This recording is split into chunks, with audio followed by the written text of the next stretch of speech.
Jadi sebetulnya masalah-masalah samawi itu rangkai-merangkai mulai informasi langit zaman Nabi Nuh ngantos sinten Nabi Muhammad. Saniki masalah samawi sudah ada jelas jelundrungnya, malah jadi sesat. Rupa-rupanya masalah Imam Mahdi Satrio Piningit utawa Ratu Adil. Mesia saya kira repot. Dia Eden ngaku jadi Imam Mahdi. Ngono Solikin Joko Sopo jadi Satrio apa? Piningit. Mergo informasi langit pancen mulane kula nu bae ulama lan. Ono cerita Imam Mahdi, cerita kalau ada hatinya sudah kita percaya. Tapi ora usah diskusikan di depan ora tiap kiai pidato. Saiki dunya ora adil, negara ora bener, ngenteni Imam Mahdi, ngenteni Ratu Adil. Nah, pendukung Demokrat ngenteni Satrio Piningit Ratu ra Megawati loro. Jadi nak wong PDIP lene muni Ratu Adil, paham ya? Nak wong Demokrat munine Satrio Piningit. Paham ya? Nak wong kiai-kiai muni Imam Mahdi. Mergo dene muni Karmen enggak pantes ya. Jadi milih jeneng Arab dan Imam. Tapi ini fenomena agama. Dulu di Amerika ada David Koresh yang ngaku jadi Imam Mahdi. Di Indonesia ada Lia Eden sampai kemarin terakhir di Cirebon siapa yang ditangkap dulu. Untuk cinta Tantawi itu ada Solihin dulu Joko Bini. Informasi langit tentang fenomena zaman akhir. Kalau dari hadis-hadis itu tanya ulama. Tapi ulama seorang kelene. Nanti ulama kelene itu jeruk. Sesuatu yang tidak yang tidak ada penjelasan detail dari Nabi ya kita hanya iman saja. Informasi langit mulai di situ bahaya kalau tidak ada pelakunya dulu. Ono Nabi akhir zaman ternyata muncul tenan orang sing jenenge Muhammad ganteng, pinter, wonge bersih. Ya sudah wong ngandel gampang. Saya ini boten. Ngaku Nabi wonge ora jelas ganteng. Ya itu. Sama tak ceritani Musaddiq ngaku Nabi mergo jenenge Musaddiq. Padahal di Quran ya Musa di kalimat benar deh. Loh dia ngaku Nabi yang ngenteni mirip-mirip cerita Nabi, ngenteni berni dua putih, Bogor, paham ya? Jadi cerita nubuah itu mesti diulang-ulang. Nanti nanti tujuh dia anak jenenge Jawa, orang ngarah ngaku Nabi. Kok jenenge Nabi itu jenenge Muhammad, mirip jenengku dari Nabi Muhammad. Lia Eden ngaku Nabi merkono mitos Eden itu swarga napa? Mengenai jeneng Arab sunat itu entek paham. Wah, wis jeneng Jawa lah sementing gak ngaku napa? Jadi panjenengan ngertos. Jadi masalah informasi samawi ya, tentang masalah Imam Mahdi, akhir zaman, Ya'juj, Ma'juj, Dajjal dan sebagainya. Kita iman saja, tapi tidak usah digambarkan. Kalau digambarkan itu nanti repot. Sekte-sekte di Amerika, di Eropa, sampai ke Indonesia itu munculnya ya karena informasinya kayak begitu. Syiah punya Imam Isna Asyariyah yang diakhiri dengan Imam Mahdi. Ini mitos Jawa, orang Ratu Adil. Jadi senang presiden lalang orang muni Ratu Adil tapi satria apa? Mbok versi pewayangan yo ngono. Semuanya itu punya versi. Nah kadang kita ini ikut dukung versi-versi sing gak jelas. Kelompok An-Nadir teng Sulawesi itu termasuk gaib menurut saya. Sing milok rambut. Niku alasannya pas diwawancarai ketua ini sederhana karena Nabi bilang bahwa Islam itu akan jaya lewat timur. Sulawesi itu timur, jadi gak lewat Jakarta. Pak gak lewat apa? Kalimat apa? Dan di sini Nabi dari rambutnya dipilok. Hanya dulu sahabat itu rambutnya dipilok. Dulu itu kan karena zaman perang. Sahabat yang rambutnya putih itu nak perang agak gagah. Dan dia tak gagah kon milok apa? Ben seru. Paham ya? Dan lagi kiai milok apa gak rocker. Dulu itu sahabat itu rambutnya dipilok apa? Malah nih kalau An-Nadir, malah nih kalau nak orang dari agar sesat teman-teman kalau ya cocok, kalau senang gak ngilokin itu. Wah, itu semuanya informasi langit. Mereka dari Nabi sebenarnya agama Islam kuat malah neng timur dari Sulawesi Budi kelompok lebih. Padahal pada timur tenan ya Jepang. Mereka negeri terbit matahari. Sulawesi timurnya arung tenanan. Tidak timur Budi, Jepang. Nah, Jawa Nabi maksudnya timur ora. Nah, timur hakiki berarti kalau putih. Coba malah karu-karu. kayak begitu itu informasi langit. Cara ulama-ulama tasawuf dulu nakilu ilma dzalika ila Allah. Sudahlah kita tidak tahu persisnya. Pasrahkan dengan Allah Subhanahu wa taala. Karena kalau gitu kalau kita nebak pasti salah. Dulu ketika paham Syiah misalnya dulu. Sayyid Husain itu dibunuh pas 10 Muharram. Dan saat pembunuhan itu ada gerhana. Sayyid Ibrahim pas kabur itu ada gerhana. Nehru ketika mati, Jawaharlal Nehru teng India ya pas ada Sungai Gangga meluap bono. Tiap kematiannya orang besar memang ditandai alam. Nah dulu itu orang terjadi sekte. Jadi uang mati keren nanti ditandai apa? Alam. Mati kok biasa-biasa wae ora seru. Mati seru pas gempa. Lah kok wali kabeh. Mergo matine ditandai apa? Alam. Tapi dulu memang begitu sampai ketika Sayyid Ibrahim enggak pundut, putrane Nabi Sangi Sayyidah Maria Al-Qibtiyah. Dia pas gerhana sampai Nabi pidato. Makanya Nabi itu seorang ilmuwan, seorang pakar. Beliau seorang Nabi tapi seorang ilmuwan. Kalau enggak orang sesat terus. Sampai Nabi pidato. Inna samsa wal qamara ayatani min ayatillah la yaktifani lil mauti ahadin wala yantifani li hayati. Matahari dan rembulan itu ayatnya Allah. Ora bakal gerhana karena kematian seseorang atau kelahiran seseorang. Akhirnya malah Nabi nerang loh secara sistem falakiyah, sistem astronomi bahwa fenomena gerhana matahari dan bulan fenomena ilmiah tidak ada kaitannya limauti ahadin wala lihaya. Tapi ya semono pangeran dua sunnah. Nak ngomong gede mati paling gak tanggalannya gampang. Ya panjang nun. Dua itu pangeran di sunnah begitu.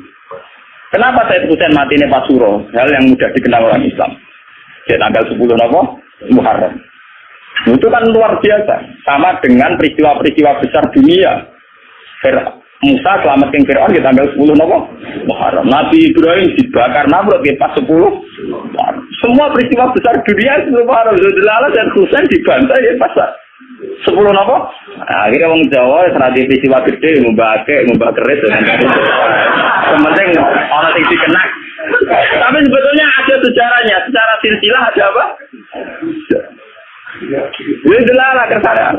Meskipun Nabi Piyambak atas nama ilmiah ngendikan tidak ada kaitannya gitu. Layang kesifani limau di ahadin wala dikaya. Ngane jimat haikal wa tulisannya orang ari anu perkarane wali-wali riyen ada mel jimat. Niku ngenteni lintang pindah. Sinak rapi pindah mulai suwengi kakuati. Nah, kalau tidak ngalor ya stres ngalor, tidak gitu ya stres. Nanti bentuknya kalau orang karuan, koyok bentuknya sing nulis ya wong bingung, sing nganggo ya wong.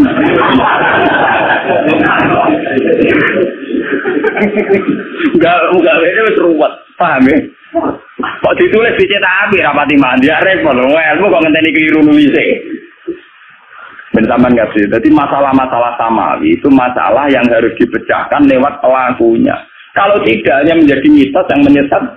Coba isu Mahdiyah, berapa sektor yang lahir dari isu Mahdiyah, isu Masihiyah. Di Indonesia saja kita mengalami berapa? Yang angkatan kita saja, yang kita masih hidup saja mulai lihat ini. Belum angkatan bapak saya, mbak saya. Dulu di Arab. Itu dipimpin oleh dinasti Umayyah, dinasti Abbasiyah Fatimiyah. Terakhir kalah di dinasti Timur Leste. Padahal wong Afrika wireng bludeng mimpin itu. Jadi dinten Timur. Wong ngaku mitos samawi. Ya Allah, bagaimana hanya ada satu Tuhan, maka harus hanya ada satu pemimpin di bumi. Jadi kerajaan yang ini dibuat mingguan jahat-jahat wong liya lho napa Timur. Ke alasannya oleh gaya hukum analogi, hukum kias, pengirannya sitok, menguasa bumi, kudu nopo sitok. Paham ya? Nah, tinggal minta tahu belah, jam suka tidak ketika nonton. Ya Allah, antawahidun sama wa anawahidun fil ardi. Jadi dengan jago dua repot. Dengan jago tunggal tengah langit, kalau jago tunggal tengah bumi. Nah, akhirnya mana kan digedingi Wahabi, digedingi Muhammadiyah. Kalau saya suka tidak ada orang karu-karuan. Wong eno belo tapi kadang ora paham. Pokoknya dawuh wali ya takwil kono ya ora paham, itu wal takwil. Padahal cara tasawuf, dawuh ngoten artinya iki sederhana. Ya Allah, saya ini sendirian di bumi, engkau sendirian di langit. Maknanya iki sederhana. Kalau teng bumi piyambak, nggih boten kalian sinten-sinten. Jenengan teng langit nggih piyambak boten kalian sinten-sinten. Gawang naik muka siapa hubungannya sama saya tok dengan Allah tok. Hubungan manusia betul enten. Kenapa kok tidak karena misalnya Pak Mustafa baik dengan saya, yang saya lihat juga baiknya Allah. Lalu foto-foto maturun Mbak Mustafa paling banter Mustafa nggak kayak gitu kalau saya ketemu. Foto-foto maturun tak maturun nggak oksigen. Selama ini orang kan punya klaim gini, lu orang butuh uang ya iso urip. Kita butuh orang itu hanya kapan-kapan, kadang-kadang. Saja ini lu butuh nih oksigen. Itu sekian detik kita butuh terus per detik. Tapi kenapa kita harus matur nuwun ke manusia, ora matur nuwun ning oksigen. Lah misalnya sama alasannya, tapi manusia kan duwe rasa, nak oksigen ora. Lah manusia di rasa sing gawe pengira. Oksigen gak di rasa sing gawe pengira. Karena itu tertanam betul di otak mereka sehingga mereka ora ono bangun koyo sampean kabeh ora ono sing anane pengira. Mulane sak dulur perasaane aku dhewean Gusti jenengan ya dhewe. Mulane walakot jitumu nafurata kama khalaqnakum napa awwala marra. Perasaane tiyang mbek pangeran si dhewe. Jadi sebetulnya dawa-dawa ngoten teng ilmu tasawuf iki maknane iki biasa. Itu ilmu dasar, memang ilmu pokok. Kamane wong latihan dadi wali perasaane kudu ngoten. Ana dadi wali kok di murid ilang susah. Tamu akeh seneng wali anyaran. Wali swasta. Nanti ini orang khatam ya. Lain wali dari wali udah apa dewe? Dewe, anda yang rana apa? Ini sini anak wahidun berarti anak wahidun bisa. Semuanya gitu. Mungkin dengan kitab tata tahu terang aku ya tidak bisa melu dijak maku pengiran di zona swarga. Kita kok ya apa ya? Apa anda tertarik? Tidak ya Allah. Zona neraka apa anda takut? Tidak ya Allah. Orang di zona alam yang wida-wida ada ibil malakut. Apa anda tertarik? Tidak ya Allah. Ya kamu tertarik apa ya engkau? Manjan kau wali tenan. Jadi wali-wali yang tertarik swarga neraka akhirnya cara Liga Inggris ta Italia klasmen papan tengah atau papan bawah. Mereka ujung-ujungnya bodoh. Mulai cara kitab hikam nak ngenyek swarga neraka niku enak. Jadene hikam law asraqa laka nurul basirati la ra'aital akhirata aqraba ilaika min antar takhilal. Gua apa lah terjine karena memang itu saya cocok. Umpama kowe dhe nurul basirah, roh akhirat ya saiki, kowe ora usah ngenteni menuju akhirat. Akhirat ya saiki. Ora usah ngenteni mati, ora usah ngenteni kok ana swarga. Karena apa? Pada akhirnya surga itu masalahnya ridho Allah. Inti surga itu ridho Allah. Inti neraka itu ridho Allah dan sukses Allah itu terjadi mulai sekarang. Yang paling kita inginkan mulai sekarang juga ridho Allah. Yang paling kita takuti mulai sekarang ya sukses. Kenapa kamu takut yang nanti? Kowe kudu rokok, mergo sampeyan sukses Allah. Kepengin swarga mergo sampeyan ridho Allah. Kayak saiki pangeran cek nganggur. Ridho Allah dan sukses Allah jalan mulai sekarang. Maka di nur basirah tenan yo berburu ridho Allah yo mulai sekarang. Takut dari sukses Allah yo mulai. Pangeran anane saiki kok konteni nganti tok. Baru kesuwen baru teng arah hikam napa? Inna law asraqa laka nurul basirah la ra'aital akhirata aqraba ilaika min antar takhila ini. Paham? Lah nek makom mulus diarani makom fana. Cara bahasa tak tahu ke makom mati roh rasa. Paham ya? Kalau ngono ora usah mbok sedekah ora rapati matur nuwun rugi. Ya ora usah mbok bisa ira-ira gelo. Dadi yo rugi. Paham ya? Lo tak tahu itu kiai-kiai sing cek matur nuwun tenanan itu enak. Ini ora mati matur nuwun. Paham ya? Jadi sebetulnya surga itu masalah ridho. Wah, neraka masalah. Lah nak pancen kowe yakin ridho itu ada mulai sekarang. Sukses ya ada mulai sekarang karena Allah ada mulai sekarang. Nggo yo lakoni saiki. Mungkin perasaan pulau nyaman oleh ini pulau ya rata warga bija boleh pulau nyangka mulai kayak gini keluarga. Tapi kemudian aliran ini dibaca oleh orang syariat sesat. Dia nggak percaya surga neraka. Lalu syariat itu nyerah tahu pak, belum udah coba. Pahamnya mulai sesat mereka. Saya ngeklaim tasawuf adalah mau bingung sempurna. Ngomong syariat apa? Saya ngaku hakikat mau bingung. Jadi zaman akhir rasa ampun tuh. Mau bingung ketemu orang paham. Mereka Mergo penggemar tasawuf mesti wong bisnis jatuh, wong larat. Nah, seneng tasawuf ngenteni bangkrut. Paham ya? Nah, pengusaha kok seneng klub tasawuf, klub ngono mesti klub bingung. Sukses orang Arab malah mlebu klub iki. Ben sampean ngerti ilmu-ilmu begitu. Sehingga masalah nubuwah jadi ben sampean ngerti. Sing dialami Nabi itu tidak ada apa-apa. Karena kalau nanti ngaji dari dulu, bahasa manusia di depan Allah pasti salah. Maksudnya pasti salah itu ngerti. Perang itu ada mati. Nak mati ninggal anak bojo nolong. Misalnya dalam bahasa bacaan manusia. Tapi dalam bahasa Tuhan mati itu ora. Misalnya Mustafa perang mati. Cara manusia ya mati. Mustafa serak kecil-kecil orang omongan orang ngaji. Mati tak dipendem. Tapi cara pengiran ramati, mereka zaman Mustafa urip, pengiran yo perso gerakan rohnya. Ketika sudah mati, Allah yo perso gerakan rohnya. Cuma cara Allah, Mustafa saiki ning dunya, saiki wis ning swarga. Tapi cara Allah yo urip terus. Sehingga Allah tidak pernah bahasakan mati pada mereka yang mati syahid. La taqtabanna alladziina qutilu fi sabilillahi amwata. Bal ahya'u walakinna tafsirun. Kamu jangan kira orang yang mati dalam perang itu mati juga, tapi mereka hidup. Mau pindah alam kok sama alam dunia, saya pindah alam pengiran. Ketika Nabi majidno jihad, cara wong sing jangkal kaya omong nafik, Nabi ku sadis, wong kok nyawane disetorno ning perjuangan. Tapi Nabi ngerti ilmu hakikat, cara Nabi wong mati wong mara swarga ngono ae. Ora sambung to. Sitok darani ninggal anak bojo, sitok darani wong bidane swarga. Paham ya? Itu nyerah sambung. Dan tapi kan nyatanya anak bojone nek wongso. Nak wong ditepirno to metu kali bapak lah tetep napa? Tugale kawin siri, jare memperbanyak kemiskinan. Sing jadi tuwari bapake kuwe kene. Sing kawine resmi tercatat yo kuwe. Rugen kawine resmi apa suket? Ono iri wae nak gawe kiai to gawe diri tak dapat ra iso malah gampang ngomong iri akbar. Kawin siri kok elok-elok no hukum negara jadi menambah kemiskinan kok nasib perempuan tidak jelas. Uang iki ra biru, kan iki ra jelas. Orang-orang yang miskin di Gunung Kidul, yang miskin di Papua semuanya punya suami resmi tercatat. Apa hidup mereka jelas? Orang iso kait-kait. Nah cara Allah tuh zaman ana bojone diurusi Allah, zaman mati diurusi Allah. Jika dalam bahasa Tuhan ra ono perang sadis ora ono. Paham ya? Lamane wong sing mateni wong Islam. Iku sebenarnya iso wae ketemu ning swarga.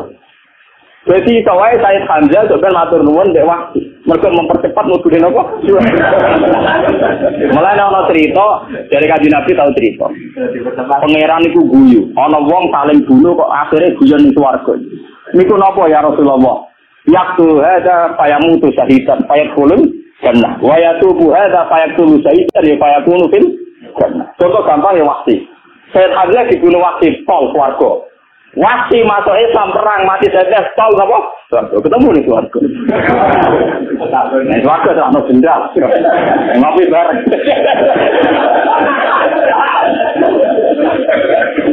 Itu karena dalam bahasa Tuhan ini begitu. Ini dalam bahasa apa? Tuhan.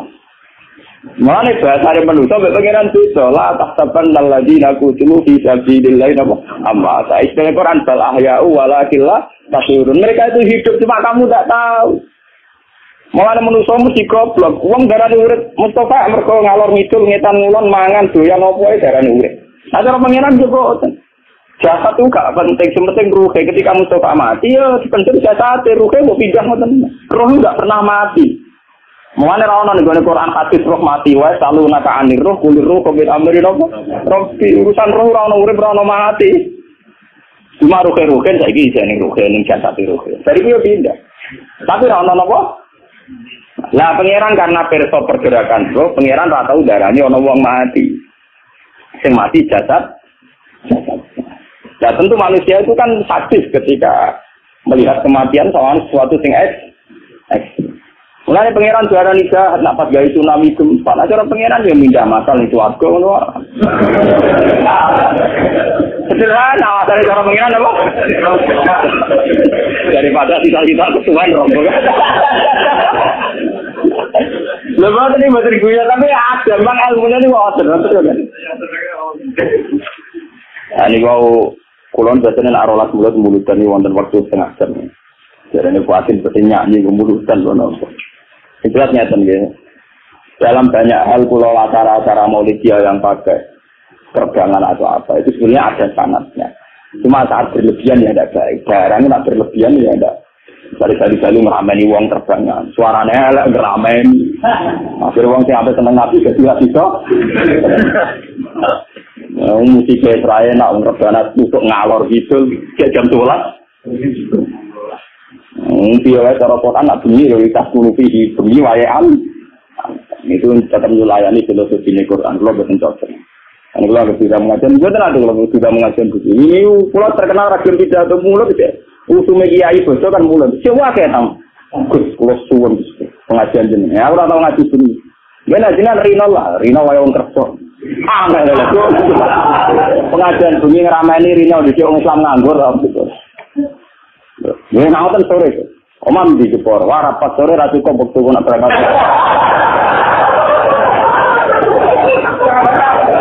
Angel. Gue jauh lagi ya. Nak tinggi bakat ngono terus noa. Dan bakatnya yang ngono rezeki yang ngono. Nah rezeki yo kok ngene iki kok kotok ngene iki. Saya juga ini kadang-kadang repot. Sebetulnya nazuman yang disebut Maksir Rasul itu dulu yang nulis itu para wali. Dan yang nulis itu isek. Jadi berdasar isek. Isek itu ya nulisnya kayak sastrawan yang nulis dengan darah dan air mata. Nulisnya pakai apa? Isek. Wah itu memang luar biasa. Ya kalau nyampaikan sedikit ya. Yang dikarang oleh Imam Busiri Burda. Itu bahkan ketika diamalkan oleh ilmu tirakat. Misalnya dipasani atau apa itu ya roh tenang. Karena memang nulisnya itu tidak sadar. Pakai apa? Isek. Pakai apa? Isek. Misalnya begini, Ba'mat ba'adhun nasara fi nabiyihim wahkum bima tamat kantihi wah tapi fa'innahum samsu fadlunhum kawakibu'ah. Ba'mat ba'adhun nasara. Masalah memuja Nabi itu tinggalkan tradisi Nasrani, yaitu memuja Nabinya sampai menaikkan Nabi kastanya dekat dengan kasta ketuhanan. Maka kata berdah, Ba'mat ba'adhun nasara. Tinggalkan tradisi Nasrani dalam muja Nabi. Nah, jadilah kersane Allah masih kelompok Syiah, kelompok Wahabi, kelompok Sunni.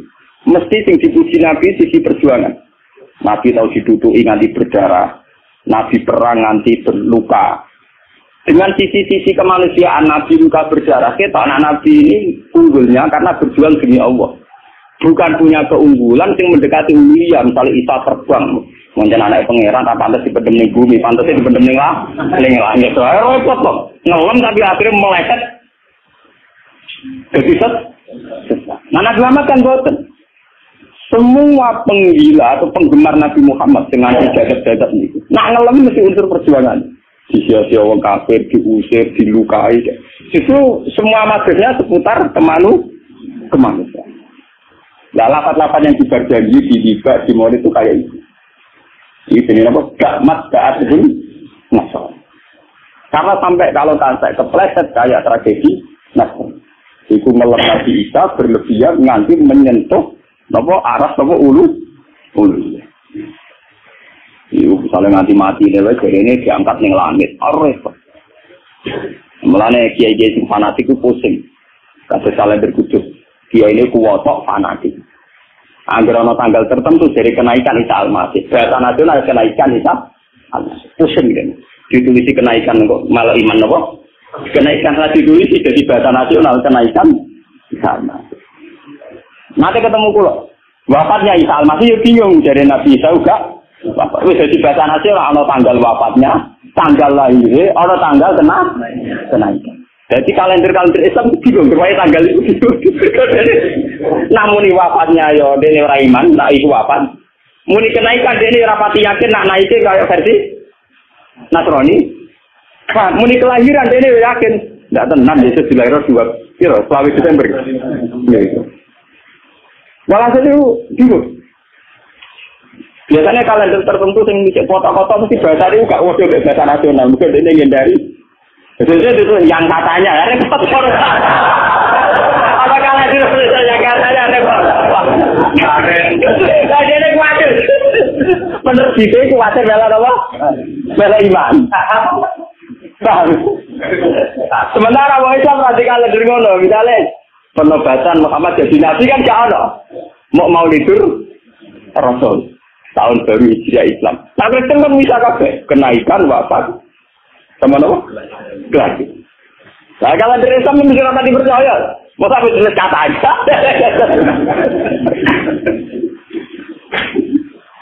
Betul, Al-Fatihah.